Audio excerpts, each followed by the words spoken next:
মুসলিমদের উপরে আল্লাহ সুবহানাহু ওয়া তাআলার যতগুলো অনুগ্রহ রয়েছে তার মাঝে অন্যতম একটা অনুগ্রহের নাম হলো রমজান মাস। রমজান মাস এটা এমন একটা মাস, এই মাসে একসাথে রয়েছে হিদায়াত, রয়েছে বরকত, রয়েছে রহমত এবং নাজাত। সবগুলো আল্লাহর অনুগ্রহকে এই মাসে জমা করা হয়েছে। আল্লাহ সুবহানাহু ওয়া তাআলা তার এই অনুগ্রহগুলোর কথা আমরা কম বেশি সবাই জানি, কিন্তু তারপরেও সময়ের কারণে নিয়ম অনুযায়ী আমাদের দায়িত্ব হচ্ছে একে অপরকে সেগুলোকে মাঝে মাঝে স্মরণ করিয়ে দেয়া, যাতে করে আমরা উপকৃত হতে পারি। তবে চিন্তাশীলদের জন্য অনেক কিছু রয়েছে। আজকের বক্তব্যে নতুন করে কিছু বলার নেই।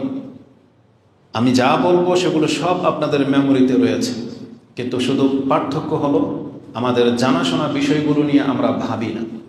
আমাদের কাছে ওই কথাগুলো খুব সস্তা, কম দামি মনে হয়, কিন্তু আমাদের স্টাডি জগতে মানে কোরআন সুন্নাহর যতদিন ধরে এ দার্স নিচ্ছে এবং দিচ্ছি, তাতে করে আমি আপনাকে একটা হলফ করে বলতে পারি, কোনো ব্যক্তি যদি নাজাত পেতে চায় তাহলে তার কাছে 5 ওয়াক্ত সালাতের চাইতে দামি কোনো ইবাদত নাই। কোনো ব্যক্তি যদি নাজাত পেতে চান, রমজান মাসে পেয়ে গেছে, সিয়াম পালন করা ছাড়া আপনার কোনো গতি নাই। যাদের টাকা হয়ে গেছে তাদের জাকাত দেওয়া ছাড়া, যদিও তা পরিমাণে অল্প, মাত্র 2.5 টাকা, শতকরায় 2.5 টাকা, এই 2.5 টাকার মূল্য যে কি এটা কিয়ামতের মাঠে আপনি বুঝতে পারবেন। কোনো ব্যক্তি যদি লাখ টাকাও দান করে দেয় কিন্তু জাকাত দেয় না, তার এই লাখ টাকা তার মুখের মধ্যে ছুঁড়ে মেরা হবে, তাকে বাঁচাতে পারবে না। এই 2.5 টাকার মূল্য আল্লাহর কাছে অনেক। এক কথায় যদি আমি আপনাকে বোঝাতে চাই, চিন্তাশীলদের জন্য অনেক কিছু আগেই বলেছি। আপনার কাছে মনে হচ্ছে এই 5 ওয়াক্ত নামাজ, সিয়াম, জাকাত এগুলোর আলোচনাই সবচেয়ে বেশি হয়, বা এগুলো ছাড়া আর কি কোনো কাজ নাই। আপনি লক্ষ্য করলে দেখতে পাবেন ইসলামের রোপণ পিলার বলা হয়েছে। পিলার সাধারণত একটা ইমারতের মূল ভিত হয়।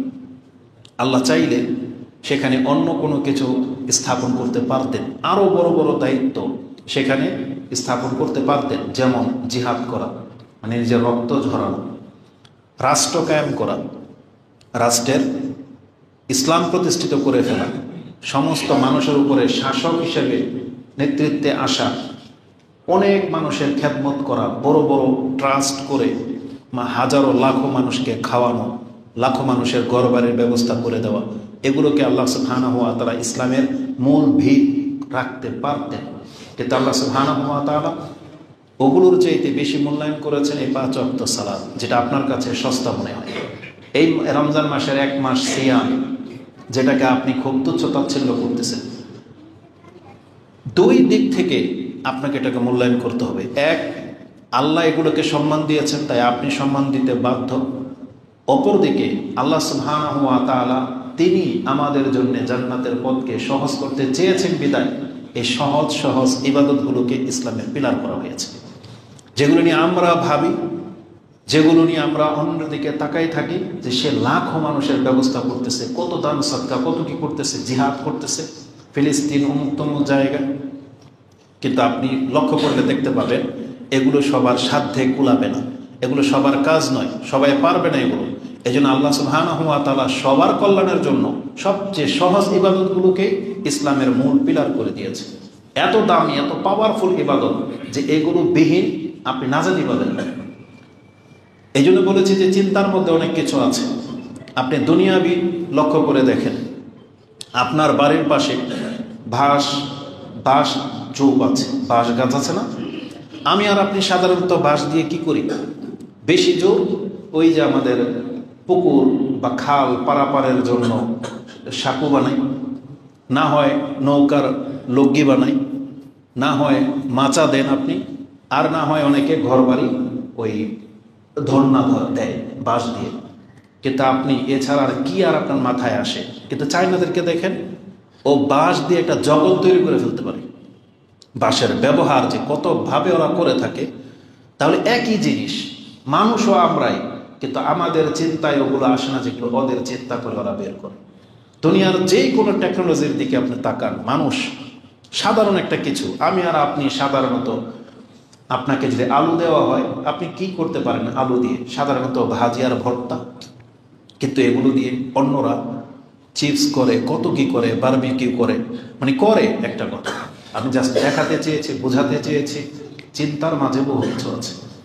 আমাদের ইবাদতগুলো নিয়ে এই যে সময় রমজান মাস পার হয়ে চলে যাচ্ছে, বলেন তো দেখি, এই যে মনে হচ্ছে যে গতকাল চাঁদ উঠেছিল, রমজান শুরু করেছিলাম, কিন্তু আজকে কত তারিখ, কত রমজান চলতেছে? এটা 13 রমজান। কিন্তু আপনি বুঝতে পারেন 13টা দিন পার হয়ে গেল, আমাদের কারো কোনো অনুভূতির মধ্যে কি পরিবর্তন আমরা আনতে পেরেছি? আমাদের স্বভাবের মধ্যে কি চরিত্রের মাঝে কি চেঞ্জিং এসেছে এই 13 দিনে? দেখেন তো দেখি।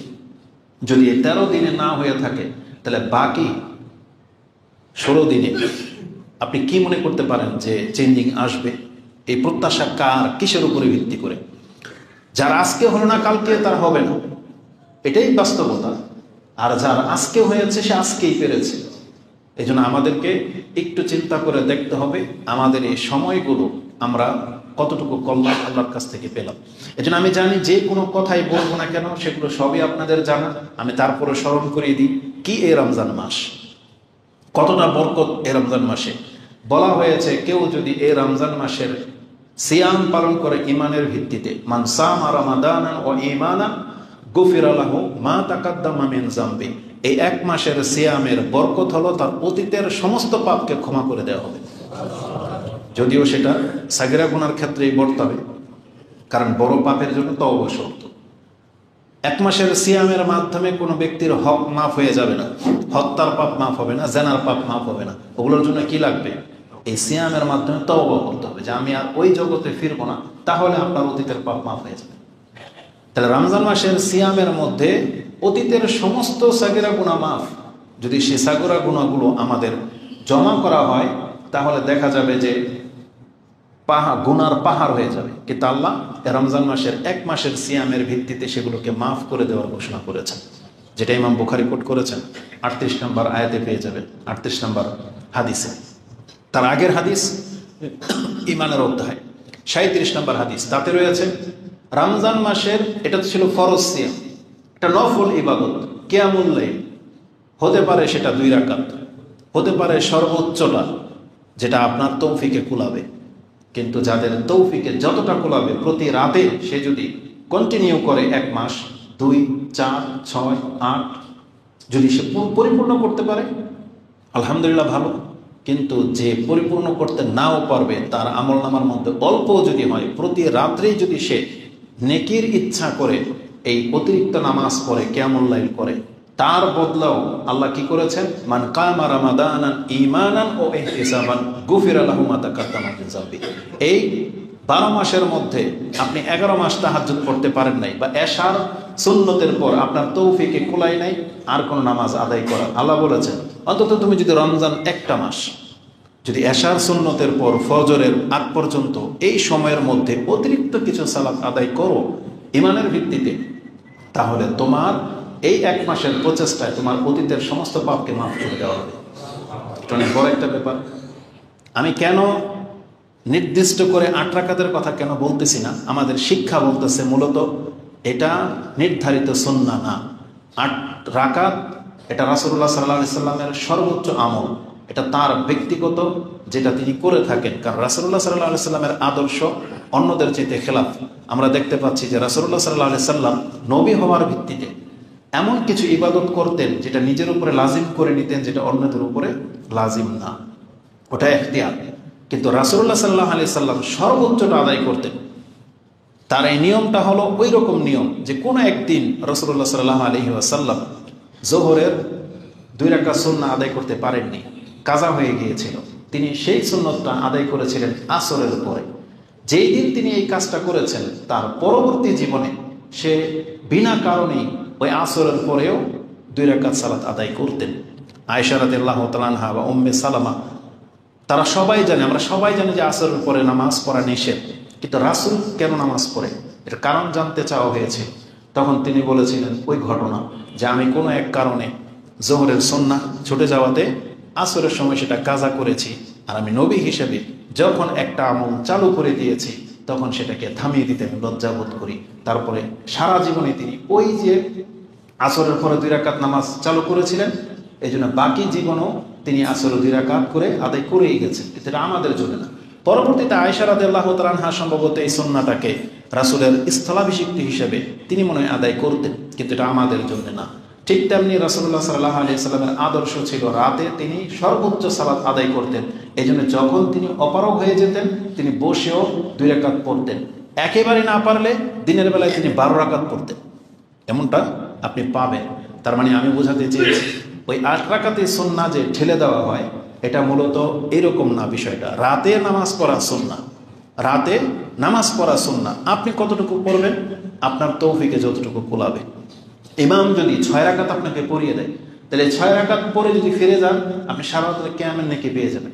ইমাম যদি 10 রাকাত পড়ায় তাহলে আপনি 10 রাকাত পড়তে বাধ্য। ইমাম যদি 12 রাকাত পড়ায়, ইমাম যত লম্বা করবে আপনাকে তত লম্বা করতে হবে, তাহলে আপনি নেকি পাবেন, নাহলে পাবেন না। অর্ধেক করে দিয়ে অর্ধেক চলে যাবেন না, চলবে না। বলছে ইমামের ফিরে যাওয়া পর্যন্ত। তাহলে ইমাম যদি কখনো 6 রাকাত পড়ায় আপনার জন্য হালকা হয়ে গেল, 4 রাকাত পড়ালো আপনার জন্য হালকা হয়ে গেল, বাকি 4 রাকাত আপনি ঘরে গিয়ে পড়ে। তো কেউ যদি আকমালুস সুন্নাহ রাসূলুল্লাহ সাল্লাল্লাহু আলাইহি ওয়াসাল্লামের মতো করে করতে চায় তাহলে সেই ব্যক্তি বেতের সহ 11 রাকাত পূর্ণ করবে এবং উত্তমভাবে। তবে আমার মনে হয় না কোনো ব্যক্তি যদি রাসূলুল্লাহ সাল্লাল্লাহু আলাইহি ওয়াসাল্লামের নিয়ম অনুযায়ী সালাত আদায় করে তাহলে 1 মাস কন্টিনিউ ও প্রত্যেক রাত্রে 11 রাকাত পড়তে পারবে বলে আমার মনে হয় না, কারণ এটা একটা টাফ ব্যাপার। কারণ রাসূলুল্লাহ সাল্লাল্লাহু আলাইহি ওয়াসাল্লামের নামাজ ছিল অত্যন্ত লম্বা এবং অত্যন্ত সুন্দর। আয়েশা রাদিয়াল্লাহু তাআলা এটাই বলেছেন, লা তাসআল আন হুসনিহিন্না ওয়া তুলিহিন্না, তার নামাজের সৌন্দর্যতা আর তার নামাজের লম্বায়িত্ব তুমি জিজ্ঞেসই করো না। এটা এতটা নজিরবিহীন ছিল। আলা কুল্লি হাল রাসূলুল্লাহ সাল্লাল্লাহু আলাইহি ওয়াসাল্লাম বলেছেন, যেই ব্যক্তি রমজান মাসের কিয়াম করবে ঈমানের সাথে তার অতীতের পাপগুলোকে মাফ করে দেওয়া হবে। এই যে আলাদা আলাদা নেকি, কিন্তু একজন ব্যক্তি যার জীবনে রমজান মাসের সিয়ামও থাকবে আবার রাতে কিয়ামও থাকবে, দুইটাই যে জমা করতে পারবে তার মর্যাদা কি? একজন ব্যক্তি জিজ্ঞাসা করেছিল, কারণ এগুলো আমাদের কাছে হালকা ইবাদত, কিন্তু সাহাবা একরামদের কাছে ইবাদতের মান খুব বেশি। সাহিহ ইবনে হিব্বানের মধ্যে একটা হাদিস এসেছে যেটা 3438 3438-এ পেয়ে যাবেন, এবং সাহিহ তারগিব তারহিবের মধ্যে 361-তে রয়েছে। তাতে আমর ইবনে মুররা আল জুহানি আমর ইবনে মুররা আল জুহানি قال جاء رجل إلى النبي صلى الله عليه وسلم فقال يا رسول الله أرأيت إن شهدت أن لا إله إلا الله وأنك رسول الله وأقمت الصلاة وصليت الصلوات الخمس وأديت الزكاة وصمت رمضان وكنته فممن أنا। ওই ব্যক্তি সম্পর্কে আপনি কি বলেন যদি আমি সাক্ষী দিই আল্লাহ ছাড়া সত্য কোনো ইলাহ নাই এবং আপনি আল্লাহর রাসূল, এবং আমি আমার উপরে যে 5 ওয়াক্ত সালাত ফরজ করা হয়েছে সেটা যদি পূর্ণ করি, আমি যদি যাকাত দেই, রমজান মাস পেয়ে গেছে, আমি যদি রমজান মাসের সিয়াম রাখি এবং কিয়াম করি, তা আমার মর্যাদা কি হবে? রাসূল বলেছেন মিনা সিদ্দিকিনা ওয়া শুহাদা, তাহলে তোমার মর্যাদা হয়ে যাবে শহীদ এবং সিদ্দিকিনদের মতো। এই ইবাদতই, এর বাইরে কোনো ইবাদত নাই। তাহলে আল্লাহ সুবহানাহু ওয়া তাআলা এই 5 ওয়াক্ত সালাত, যাকাত, রমজান মাসের সিয়ামের মধ্যে এই মর্যাদা রেখেছেন। এবং আমাদের মহিলাদের জন্য কতটা নেকির ব্যবস্থা করা হয়েছে রমজান মাসে, সে হাদিস বহুবার শুনেছেন। এবং রাসূলুল্লাহ সাল্লাল্লাহু আলাইহি ওয়াসাল্লাম থেকে মুসনাদে আহমদের মধ্যে 1661, ইবনে হিব্বানের মধ্যে 4163, সাহিহ তারগিব তারহিবের মধ্যে 1931, মিশকাতু হাদিসটা আপনি 3254-তে পেয়ে যাবেন যে রাসূল বলেছেন, ইজা সাল্লাতিল মারআতু খামসা ওয়া আতাত বালাহা ওয়াসামাত শাহরাহা ওয়াহাফিজাত ফারজাহা ওয়াআতাত বালাহা আও যাওজাহা কিলা লাহা উদখুলিল জান্নাহ মিন আইয়ি আবওয়াবিন শিত। তাকে বলা হবে যেই মহিলা 5 ওয়াক্ত সালাত আদায় করে, দেখেন এখানে 5 ওয়াক্ত সালাত, এটার উপরে আর কোনো ইবাদত নাই, এক কথায় জেনে নেন। একজন মুসলিমের জীবনের 5 ওয়াক্ত সালাতের চাইতে বড় কোনো ইবাদত আপনি দেখাইতে পারবেন না। সে যদি 5 ওয়াক্ত সালাত আদায় করে আর রমজান মাস পেয়ে গেল, মহিলাদের কথা যাকাত আর হজের কথা কেন নাই? কারণ তারা সম্পত্তির সাধারণত মালিক হয় না, কারণ তাদের ইনকাম নাই। আর যারা আলহামদুলিল্লাহ আল্লাহর ফজল ক্রমে পেয়ে গেছেন পয়সাওয়ালা স্বামী বা বাবা, তাদের কথা তো ভিন্ন, সোনাই সোহাগা যেটাকে বলা চলে, তো তারা যাকাত দেবে। কারণ অনেকের অনেক স্বর্ণ আছে, তারা যাকাত দেবে। কিন্তু আল্লাহর পক্ষ থেকে দেখেন তাদেরকে ছাড় দেওয়া হয়েছে, কারণ আল্লাহ ম্যাক্সিমামদেরকে নিয়ে কথা বলে যে ম্যাক্সিমাম মহিলাদের যেহেতু নিজস্ব ইনকাম নাই, এই জন্য আল্লাহ তাদের হজ আর জাকাতের কথা উল্লেখ করেন নাই। তারা যদি রমজান মাস পেয়ে যায়, যদি সিয়াম রাখে আর লজ্জাস্থানের হেফাজত করবে, এই তিনটা সিরিয়াল ভাবে আছে। তারপরেরটাও হচ্ছে ওয়াতাত জাওজাহা বা বালাহা, সে যদি তার স্বামীর আনুগত্য করে, তাহলে শেষে কেন বলা হয়েছে? কারণ সব মহিলার তার স্বামী নেই। যাদের স্বামী আছে তাদের একটা অতিরিক্ত যোগ হয়ে গেছে যে তাদের স্বামীদের আনুগত্য করবে, এমন মহিলাদেরকে বলা হবে তুমি জান্নাতের ৮ দরজার যে কোনোটা দিয়ে তোমার খুশি প্রবেশ করো। চিন্তা করা যায়?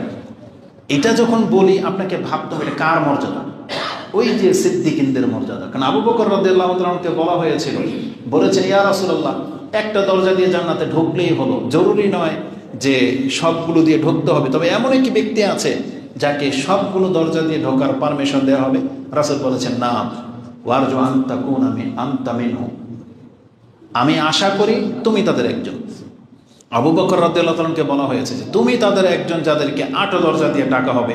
তার মানে এটা হচ্ছে সিদ্দিকিনদের মর্যাদা। আর এই মর্যাদাটা সামান্য কিছু কাজের উপরে মহিলাদেরকে দিয়ে দেওয়া হয়েছে, যে তারা যদি ৫ ওয়াক্ত সালাত আদায় করে, রমজান মাসের সিয়াম পালন করে, স্বামী থাকলে স্বামীর আনুগত্য করবে, তাহলে তাদের জন্য জান্নাতের ৮ দরজাকে খুলে দেওয়া হবে বলা হয়েছে। এটা অনেক বড় একটা ব্যাপার। তাহলে আমরা এই রমজান মাস সম্পর্কে, বরকত সম্পর্কে বহু কিছু জানি।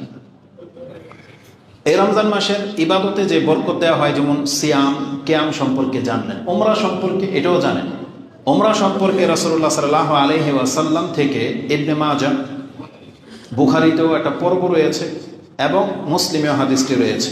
মুসলিমে আপনি 2929 মানে 2929, বুখারীতে হাদিসটি 1863 এবং ইবনে মাজাতে হাদিসটি 2994-তে রয়েছে। তাতে ইবনে আব্বাস কালা কালা রাসূলুল্লাহ সাল্লাল্লাহু আলাইহি ওয়াসাল্লাম উমরাতু ফি রমাদান তা'দিলু হাজ্জাতান আও হাজ্জাতান মাই। রাসূল বলেছেন রমজান মাসের উমরা তার মর্যাদা হয়ে যাবে হজের সমান। তার মানে উমরা করলে রমজান মাসে আপনি নেকি পাবেন কিসের? হজ করার সমান। আও রাসূল বলেছেন হাজ্জাতান মাই, বরং আমার সাথে হজ করলে যে নেকিটা হতো সে নেকি দিয়ে দেওয়া হবে। তবে আমাদের হানাফি সমাজ হুজুররা আবার একটু অনেক কিছু সূক্ষ্ম কিছু দেখতে পায়, যেটা আবার আমরা দেখতে পাই না। সেটা কি? তারা আবার এগুলোকে জোড়াতালি দিয়ে বয়ান করে যে এই মাসের নফল ফরজের সমান আর এক ফরজ 70 ফরজের সমান। যদিও বাইহাকিতে এই হাদিস এসেছে, কিন্তু হাদিসের সনদ অত্যন্ত দুর্বল, যেগুলো আমাদের মূল ভিত্তি না। এই জন্য এই বক্তব্য পরিহারযোগ্য। রমজান মাসের নফল নফলই, ফরজ ফরজই, যেটা অন্য মাসের। কারণ আল্লাহ ফরজের মধ্যে কোনো তারতম্য করেন না। তবে রমজানের কিছু ইবাদতকে বর্ধিত করা হয়েছে নেকি দিয়ে, যেমন উমরা করলে হজের নেকি দিয়ে দেওয়া হবে, কিন্তু তারা ওটাকে কনভার্ট করেছে যে দেখেন যে নফল করলো ফরজের নেকি, তার মানে রমজানের নফল ফরজ হয়ে যায়। এরকম না, আসলে ওই হাদিস সহিহ নয়। তো যতটুকু আমরা বর্ণনায় পাচ্ছি,